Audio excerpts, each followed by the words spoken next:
reports on Infowars.com. Big Brother in St. Louis. Schools plan to monitor student activity at home. Elementary schools in Missouri plan to use wristwatch-like devices called Polar Active monitors to surveil children, not only at school but also at home. Parkway Elementary Schools in St. Louis plan to, quote, collect data about activity levels and even sleep patterns for a week at a time. It will have the students wear the devices around the clock, according to stltoday.com. And so it's not enough that they're turning the schools into prisons where every child is tracked and surveilled, preparing the kids to grow up with Big Brother all around them, the constant pervasive presence.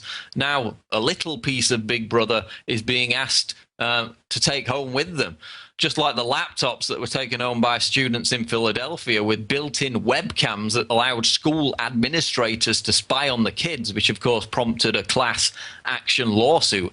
And just like the other cases we've covered where social services are kidnapping so-called obese children, it's safe to assume that if these activity levels, if these exercise levels measured by these wristbands are not up to scratch, then harsh questions of the parents will be asked.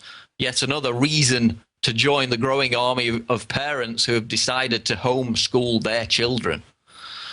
Moving on. Obama propaganda front Media Matters attacks Alex Jones and Ron Paul.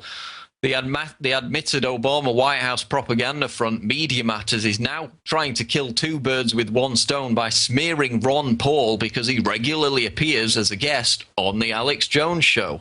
Woe betide. The headline, conspiracy theorist Alex Jones rallies for frequent guest Ron Paul. Quote, though Republican presidential candidate Ron Paul has received scorn from some in the media, he can count on a loud and toxic supporter, radio host Alex Jones, one of the country's leading conspiracy theorists and promoters of the claim that 9/11 was an inside job. And this piece basically tries to imply that it's some kind of dirty secret that we support Ron Paul and that Ron Paul's team acknowledges our audience as enthusiastic supporters of his campaign. It's guilt by association, trying to link Ron Paul with the supposedly discredited, in their words, Alex Jones. But the question is this.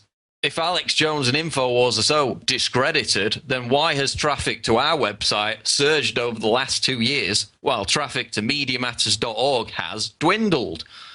Why does Infowars rank within the top 1,800 websites on Alexa.com, whereas MediaMatters.org is struggling down at 15,000? Why are they constantly attacking us?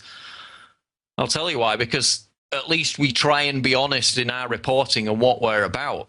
Media Matters, on the other hand, won't tell you that they're an attack arm for the Obama administration. They won't tell you about how they're tied at the hip with Think Progress as part of John Podesta's progressive media propaganda campaign, described as, quote, in their own words, quote, a war room for promoting the foreign and domestic policies of Barack Obama. This is John Podesta, Clinton's chief of staff, head of Barack Obama's transition team. This is the guy behind Media Matters attacking Alex Jones, attacking Ron Paul. This is the guy who runs the organization whose stated goal, in their own words, is to, quote, drive the White House's message and agenda, and yet they claim to be this non-partisan media group. They won't tell you about the $1 million donation they got from billionaire globalist and convicted insider trader George Soros. Now, the difference between Infowars as a media platform and Media Matters is that we don't pretend to be anything else than what we write and speak about every day. We're out in the open. We're proud to be mouthpieces and supporters of Ron Paul because we share the same message of liberty. There's no shame in that. That's why we've got total transparency. And we don't need to hide who our paymasters are, like Media Matters, because their paymasters are George Soros and people whose mission, in their own words, is to drive home the message of Obama and his White House. So Media Matters is nothing more than a mouthpiece for the Obama administration and the Democratic Party, which makes it no surprise that they're attacking both Alex Jones and Ron Paul in the same breath. But again, we're not funded by the Democrats and George Soros. We're funded by our own listeners and readers.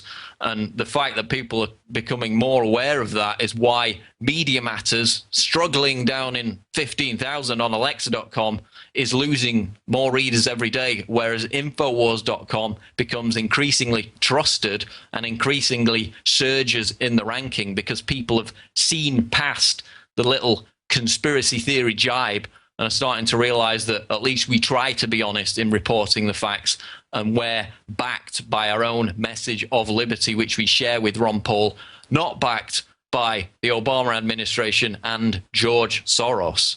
Moving along now, Kurt Nimmo, Infowars.com, reports former SS boss proposes global email fusion center. Ronald Noble, the former head of the Secret Service, the BATF, and Secretary General of Interpol, wants to create a fusion center with the ability to track and trace your email. Noble says that although there is no known threat posed against the Olympics planned for 2012 in London, the state needs a fusion center to make sure. Quote, a smart terrorist would know that if the world's attention is focused on something and they commit a terrorist act, it will help them create the kind of fear that would make people want to leave London, Noble told The Independent before visiting Scotland Yard to discuss arrangements for the Games. So again, basically this whole 2012 London thing is a huge police state showcase. You're going to have thousands of troops on the streets providing, quote, security.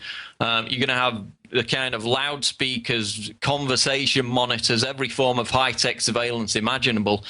It's basically just a big plaything for the police state mechanisms, the toys that they're going to use as a routine in the future. And this is just another aspect of that, tracking the emails. Of course, everything's already tracked through Echelon and the NSA. This is just another means of bringing it out in the open. Moving on to our next story, privacy watchdog presses court on NSA Google partnership. This is Steve Watson, Infowars.com. The privacy watchdog group Epic has urged the Court of Appeals to disclose more information regarding the widely publicized close working relationship between the National Security Agency and Google. Epic, short for the Electronic Privacy Information Center, has filed an opening brief challenging the NSA's response to the group's Freedom of Information Act request for details on the cybersecurity agreement that the search engine shares with the spy agency. Story hit the headlines a year ago in January 2010 following a highly sophisticated and targeted cyber attack on the corporate infrastructure of Google and some 20 other large US companies. The attack was blamed on the Chinese government, prompting Google to embrace a collaboration with the federal agency in charge of global electronic surveillance. So again, electronic surveillance, Google working with the NSA, all in the name of cybersecurity. Yet we look at every major act of cyber warfare that's taken place over the past 2 years, and in every single case, it leads back to the US, Israel, and Britain, which are the same three powers calling for all this cybersecurity authority to supposedly defend against cyber warfare attacks. The Stuxnet attack on Iran, New York Times admitted it was traced back to the US and Israel. And then, of course, it was openly reported a few months ago that the Obama administration had launched a cyber attack against Libya when they were in the process of trying to overthrow Colonel Gaddafi with the aid of NATO and the Al-Qaeda rebels. So while the US, Britain, and Israel are engaging flagrantly in their own acts of cyber warfare, they're demanding all these surveillance powers in the name of defending against cyber warfare. Again, it's Orwellian bizarro world, and it's advancing with this NSA Google partnership announcement. Coming up on InfoWars Nightly News, Alex Jones talks to Antonio Bila about a shocking incident on New Year's Eve where Bila was arrested for trying to film a case of police brutality and defend a woman from police abuse, another case of police treating recording as if it's illegal. Also, Alex will talk to Lionel from Lionel Media about Second Amendment, in particular the case of the lady defending her home against an intruder. The NDAA bill, Ron Paul's campaign, and the TSA. Now, in signing off, I encourage all our great subscribers to continue to support us. If you're watching this on YouTube, please consider subscribing to prisonplanet.tv. My name's Paul Joseph Watson, signing off. InfoWars Nightly News. America is in trouble. Washington is a disgrace. Government has become too big. It's overtaxing, overspending. We need to change direction. We really need change. We can't afford to make the same mistakes we've made in the past. Mitt Romney's reputation as a flip-flopper. He went the other way when he got paid to go the other way. There is need for economic stimulus. It's about serial hypocrisy. This election is about trust. There's been one true, consistent candidate, and that's Dr. Ron Paul. Ron Paul has been so consistent from the very beginning. He seems like a more honest candidate. He tells the truth about what he believes, whether you like it or not. He's never once voted for a tax increase, never once voted for an unbalanced budget. Ron Paul's plan is bold, cut 5 departments. It's what we need. When he says he's going to cut $1 trillion in the first year, I believe it. If you don't like how things are going and you're tired of politicians, he's something different. Ron Paul. Ron Paul. Ron Paul. Ron Paul is the one we've been looking for. I'm Ron Paul, and I approve this message.